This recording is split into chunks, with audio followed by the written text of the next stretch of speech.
Good day, everyone. This will be an unboxing of the game, as we can see here, Mining Maniac. This will be my first unboxing I've ever done, so forgive me for any strange events that might happen or whatever. Alright, we'll get started. Mining Maniac, a game made by, well, we'll flick over and see here. Made by X-Axis Productions, I believe they're out of Hong Kong, and in conjunction with Y-Axis Design Limited. I got a fancy letter here that went with it, gives me some various information.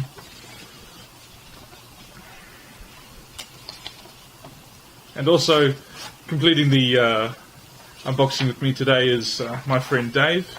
You might see his hands come in as well. So that's just various information, so on and so forth. Alright, let's get to the unboxing. Got my trusty knife here.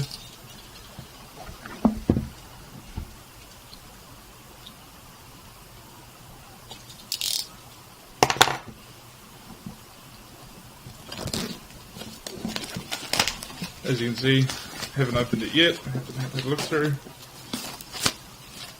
Right, there we have the open product. Let's remove this lid. Now this will be different to retail versions of the game. This is a review version, and it has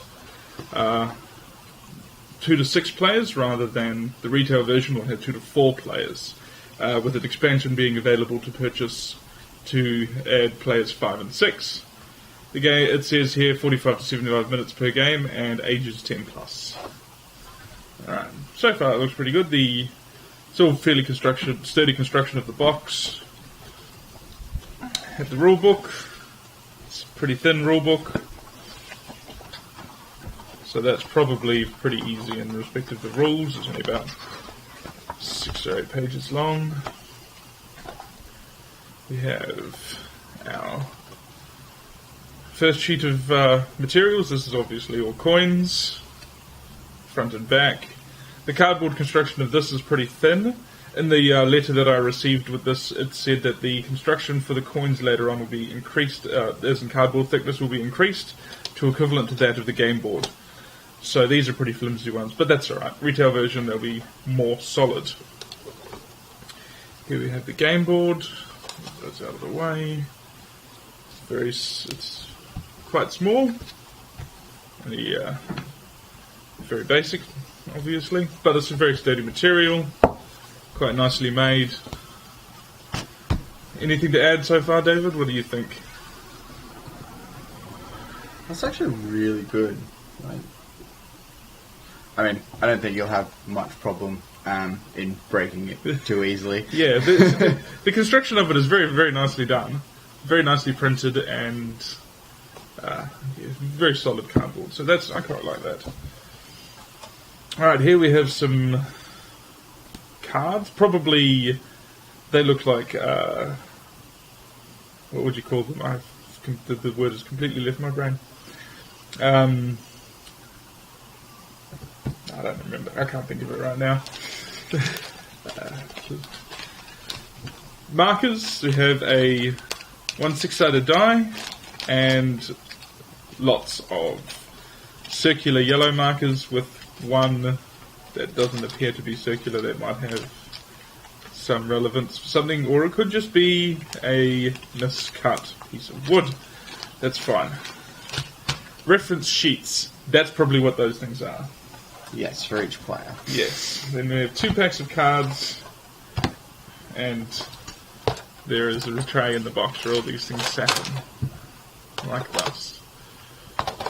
It all fits nice and snugly. Yes. So once you've pulled apart everything, it'll fit all back into the box very nicely. Standard sort of plastic tray. Yep. Nothing special there. So we have 2 packs of cards. I'll give one to Dave to do, and I'll do the other and try and open these suckers up. That's pretty tricky. It might take a while. I'm going to use my knife just to get a hole, and then there we go. Dave's resorting to using his teeth. Hey man, it works. It does work, it does work. Alright, so now we have These are, as the back says, resource cards. So, pretty standard. We have copper resource, gems. There are differing values, 2s for the coppers, 4s for the coppers, 1s, 3s, gems, 5s, 1s, coal, altering values, and gold. Alright, so there's 4 different resource cards. Copper, gems, coal, and gold. That's fine for that. What have you got there, Dave? Well, first of all, I do have one card of whoever starts first. So we have a starting player card. It's the same on both sides. We've got a various assortment of character cards. So we have character cards here. Obviously, these will be the cards, whether or not they're chosen or given out randomly. They also have numbers on them, 1 to 9.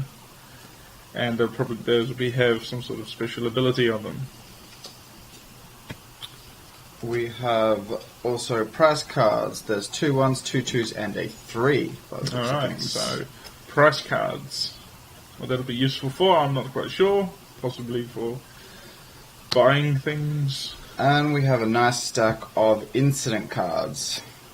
Alright, incident cards.